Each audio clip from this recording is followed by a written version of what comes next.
urabona intoki zimeze uko zirasa hose ego ariko zimeze uko ziratandukanye ariko zose ni intoki.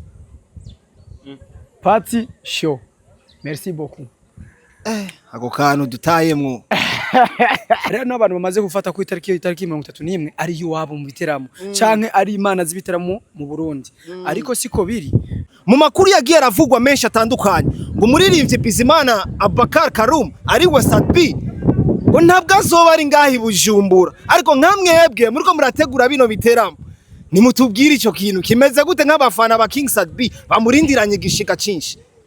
Nibaza ko gushika ino saha sinzi amakuru mwe mwabonye canke mwaronse kandi niko kazi kanyu ariko nibaza ko umuririmbyi kugira ngo ashike kuri affiche ego abafise amasezerano ufise amasezerano rero abafise uko avuga amasezerano uko avugwa nuko itariki 31 atazoboneka kandi harabaye na post ya Sadbi sinzi ko mwayibonye ijya post yako yarafuswe namwe muri abantu bakuru muteza kwiyumvira wayi yafuswe ico nanje ntaco nzi impamvu yafuswe ariko nibaza yuko uko vyogenda kose umuririmbyi n'u Burundi turi ngabwa ngo dushigikirane dushigikira abaririmbyi b'abarundi kandi turizera ko ari umwe baririmbyi bakomeye cyane abafana benshi biteze turacahita 29 biracashoboka cyane ko ashobora kuboneka mu giteramo. Urya si wazi gutegura ibiteramo wenyine urya si wazi gutegura abandi barafise imitwe abandi barafise n'imitahe tugabanye kumva ko turi imana iyo message ige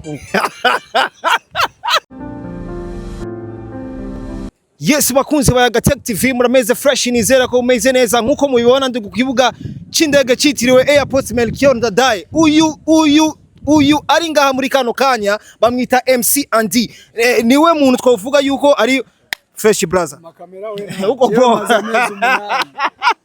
amezi umunani nta kamera ego ariko ufise amakuru menshi kandi cyane my big brother aho nshimye kukwegera kugira udu exclusive nta hantu na hamwe tworonka amakuru yizewe atari kuri mwebwe nyene muriko murategura bino biteramo.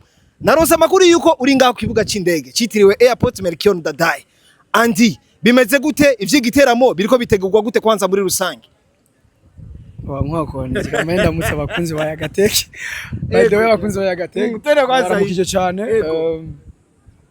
benshi baranzi iyi ni mu mateleviziyo yaje inyuma yacu kandi zikora cyane ni rya mbere ngize chance yo kubivuga ndayikunda je ndi umufana wayo kubera ikora ku mwanya ariko nubwo ikora ku mwanya ntikikorera no kuri giye ku mwanya nibaza ko inkuru ikomeye cyane inkuru y'igiteramo ibindi igiteramo ikintu cyose iyo gikomeye nico rero kuvugisha abantu benshi rabitahura ikintu cyose gikomeye gikomezwa n'abantu n'uruvugo n'ibikogwa n'ivyo nibiboneka kabisa niyo mpamvu nibaza yo kuja ko ravugwa vyose jeme ni Marie n'indwi nka zitatu ntaboneka bro ntahari ndi mu Burundi ariko ntari mu Burundi kubera iki kibori igiteramo giteguye amezi menshi twagifatira umwanya munini ni vyinshi byavuzwe apare yibi muko murumva no munsi hatangwe havugwa ko hari aya mashow menshi agiye atandukanye bategura hari n'abantu bamaze gufata ku itariki 31 ari yuwabo mu biteramo canke ari imana z'ibiteramo mu Burundi ariko siko biri. Uyu munsi igiteramo ni igiteramo gikomeye cyane kigiye kuba itariki 31 hano nyene mu gisagara cyacu ciza ca Bujumbura ariko mu makuru yagiye aravugwa menshi atandukanye ngo umuririmbyi Bizimana Abubakar Karum ari we Sadbi ngo ntabwo azoba ari ngahi Bujumbura ariko nkamwebwe muriko murategura bino biteramo nimutubwire ico kintu kimeze gute nk'abafana ba King Sadbi bamurindiranye gishika cinshi. Nibaza ko gushika ino saha sinzi amakuru mwe mwabonye canke mwaronse kandi niko kazi kanyu ariko nibaza ko umuririmbyi kugira ngo ashike kuri affiche ego abafise amasezerano ufise amasezerano rero abafise uko avuga amasezerano uko avugwa nuko itariki 31 atazoboneka kandi harabaye na post ya Sadbi sinzi ko mwayibonye ijya post yako yarafuswe namwe muri abantu bakuru muteza kwiyumvira wayi yafuswe ico nanje ntaco nzi impamvu yafuswe ariko nibaza yuko uko vyogenda kose umuririmbyi n'u Burundi turi ngabwa ngo dushigikirane dushigikira abaririmbyi b'abarundi kandi turizera ko ari umwe baririmbyi bakomeye cyane abafana benshi biteze turacahita 29 biracashoboka cyane ko ashobora kuboneka mu giteramo kabisa. Nibaza ko n'abamuzi kenshi baramuzi ko aka kazi akabaye mu myaka myinshi kandi yarakagwaniye cyane. Nibaza rero ko ari umwe mu bantu bari hambo kandi bazi kugwanira ibikorwa byabo kandi badakunda konona akazi. Afise yasinye contract kuva mu kwezi kwa gatanu bro. Urumva yo mezi yose yarazi ko afise igiteramo. Nibaza ko n'umuntu mukuru, n'umuntu afise contract mu nzu, n'umuntu azi akazi kiwe, ntonamwigisha jewe nategwa igiteramo kandi ndazi kizogenda fresh. Igiteramo kizogenda fresh. Ariko post ya Sadbi nk'umwe mu bantu muriko murategura kino giteramo ukibona wewe wavyakiriye gute? Jewe nta muri industry nta bintu na bimwe bintangaza. Nubwo nobona ubunye kurasomana n'umuhungu wewe n'umukameraman wawe nivyo ntangaza. Industry iraduhindura cyane katugira abantu bashasha. Rimwe ama surprise menshi. Nta bwoba, nta mpinduka bro. Igiteramo kizogenda neza. Ariko tuvuge ko zo ari zimwe mu strategy King Sadbi akunda gukoresha, yashimiye no gukoresha kugira anasupportinge kino giteramo kigiye kuba itariki 31. Bivaye nuko je ndamuzi asanzwe amenyereye aka kazi kiwe navyo vyoshoboka. Je ndacafite ijizere yuko ijya post atakivuze canke ataco yobuza gushika ino saha. Ni nkuko nuno musi twomubona, ni nkuko nejo twomubona, ni nkuko le 30 mubona kuri stage. Igihambaye nuko kwanza twege nka Magic Events twamwiyumviyeko. Turumva ko ari umuririmbye abimerita kandi arabimerita. Tumwiyumviriyeko nibaza ko ari satisfait na contrat yiwe kandi iki giteramo ndisiri ko ari mu bantu bacishimiye cyane. Kubera iki kutuzanira umuririmbyi avuye mu gihugu ca South Africa? Umudiho wa mapiano numwe mu mudiho uvumye kano kanya na hano iwacu mu Burundi. Kurakundwa. Hama kandi ububare bwose mucamo uwo mudiho ndibaza ko ari umwe mu mudiho ibaryohera abene gihugu muri rusangi. Ariko kandi akazi karategurwa, wewe mwene gutegura ibikorwa uraba abantu ukaraba nawe ubwawo. Dushize hamwe ivyumviro byacu nka team ya Magic Events hamwe n'ivyumviro by'abantu bo ku ruhande yacu twabonye ko bibereye ko tuzanuge. Ibiga numwe baririmbyi bakomeye cyane bafise CV imwe idafise abaririmbyi benshi muri Afrika yose. Arafise award best artist award. Afise award ya best artist in Africa. Ibihugu 50 na niwe muri Afrika. Ego iyo ndirimbizwe kwisi yose nawe urayizi. Okay, nico twovuga yuko cyatumye mu myiyumvira. Icyumviro ciwe kubera iyo hiti mu kwiyumvira umuririmbyi uraraba amafaranga, uraraba uburyo mukoranye, uraraba uburyo mutahurana, ukaraba ikintu cyose gishoboka nico yofasha abene gihugu bazoza kumukurikirana. Nibaza yuko ahi wacu turahamenyereye n'akarere kacu turakamenyereye n'igihe atariki turayitahura. Ni itariki dufise abantu ikomeye ko intumbero yacu ni gushigikira umuziki w'u Burundi. Niyo mpamvu ubona harimo abaririmbyi batandatu b'abarundi. Abaririmbyi batanu basekira hamwe n'amagabo. Umva ko twiyumvira muri kote zose.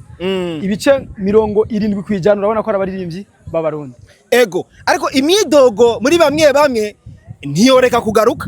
Aho benshi bagira nti kubera ko ayo mafaranga mugenda guha abo banyamahanga kenshi mutayatura ayo mafaranga mukaya abaririmbyi bo ngaho iwacu bakubite bonyene ata munyamahanga numwe. Je ndamaze gukora kenshi bro. Maze gukora show nyinshi. Nta show rimwe nari bwakora imwe munyamahanga ni ya mbere. Maze imyaka 4 nkora ibi bintu. Nta show rimwe twari bwakora iri mu munyamahanga niyo ya mbere. Ama gushira mu munyamahanga na Sadbi ari Burayi guca amafaranga bro. Big Fizzo maze igihe ari Burayi guca amafaranga. Chameleone yavuze ko agiye gukora ama project ngaha mu Burundi abibwira nyene icubahiro umukuru w'igihugu.